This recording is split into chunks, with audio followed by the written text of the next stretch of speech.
Saudara-saudari yang dikasihi oleh Tuhan, kita sekarang berada pada minggu ke-14 tahun A. Seandainya saya mengajukan satu pertanyaan kepada umat atau saudara-saudari, kalau kita berbicara tentang Allah, siapa yang lebih kita percaya atau kita anggap lebih mengetahui tentang Allah? Para pastor, uskup, atau umat biasa, sederhana?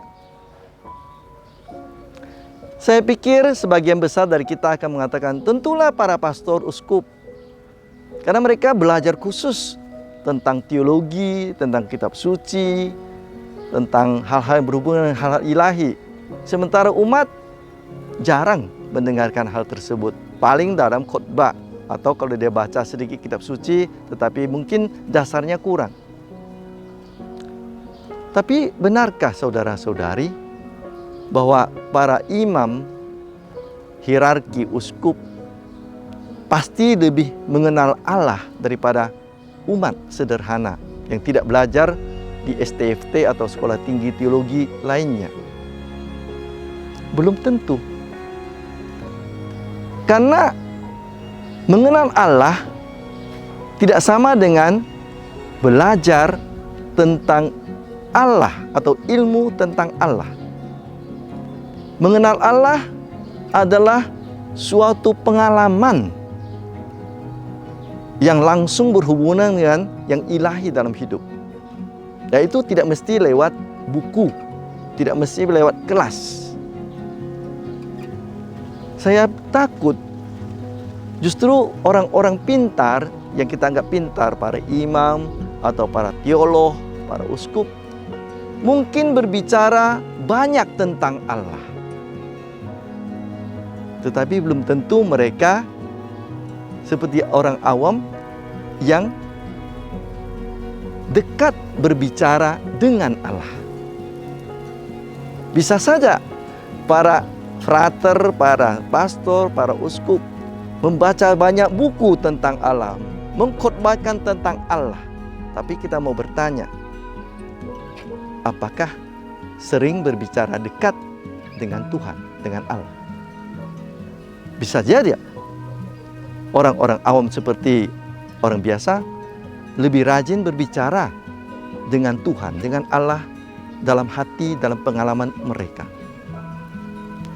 Saya ingat satu cerita kecil yang menarik.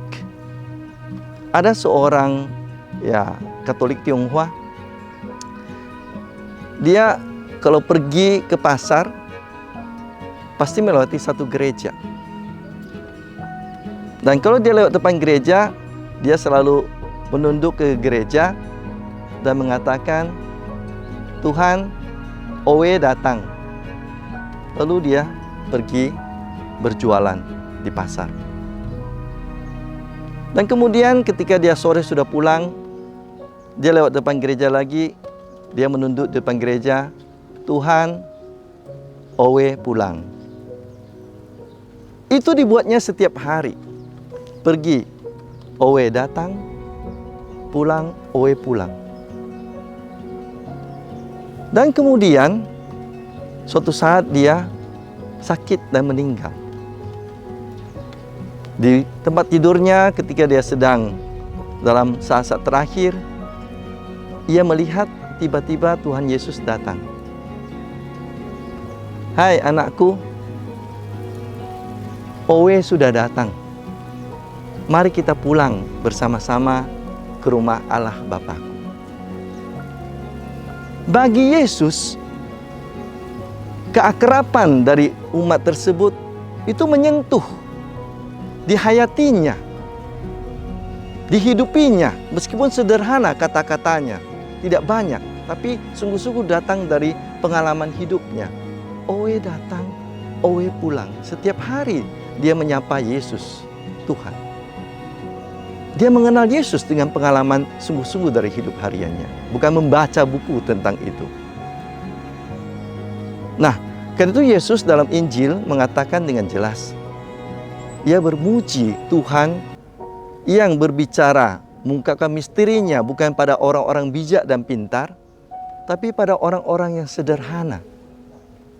Karena orang-orang sederhana lebih sering mampu terbuka dengan hati tanpa pretensi, tanpa dengan bayang-bayang tertentu, dengan kepintaran tertentu dan gambaran tentang Allah. Tapi mereka terbuka kepada Allah yang berbicara dalam pengalaman hariannya. Dalam doa sederhana, tidak panjang-panjang, tidak dengan segala rumusan teologis yang hebat, tapi datang dengan pengalaman hidup sehari-hari. Tuhan berkenan pada yang sederhana dan hadir sebagai Tuhan yang sederhana. Karena itu dalam bacaan pertama, dalam Nabi Zakaria dikatakan, Tuhan itu datang utusan dengan duduk di atas keledai. Keledai adalah kendaraan orang sederhana. Tuhan menginginkan kita datang kepadanya dengan kesederhanaan hati, tapi sungguh dengan ketulusan dan kesediaan terbuka berbicara dengan Dia. Dan membiarkan Tuhan juga berbicara kepadanya.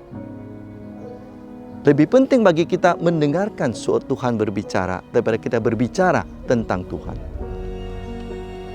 Berbicara dengan Tuhan lebih penting daripada berbicara tentang Tuhan. Semoga kita dalam hidup harian kita mau membuka hati kita dengan kesederhanaan, dengan kerendahan hati, bergumul dengan Tuhan, dan berbicara, menyampaikan refleksi kita sehari-hari dengan Tuhan, dengan asli. Dan kita akan mampu mengenal Tuhan dengan lebih baik dalam saat-saat seperti itu. Tidak mengandalkan kepintaran kita dan otak kita, tapi terutama pada pribadi dan hati kita yang sederhana. Tuhan berikan kepada kita kuk yang sederhana. Apa itu? Kasih Tuhan, lemah lembut.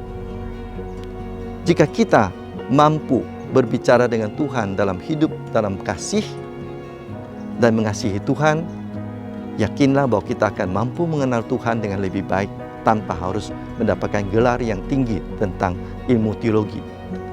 Pertanyaan ialah, apakah kita bersedia membiarkan Tuhan berbicara ke dalam diri kita, bergumul dengan pengalaman kita bersama dengan Tuhan, dan membiarkan juga Tuhan mengubah hidup kita sesuai dengan keinginan dan kehendaknya. Iman kita sebagai orang-orang Kristen yang sederhana akan mampu membuat Yesus yang lemah lembut dan rendah hati membantu kita untuk hidup semakin setia dan semakin mirip dengan Yesus adalah Tuhan yang lemah lembut, rendah hati dalam kasih. Amin.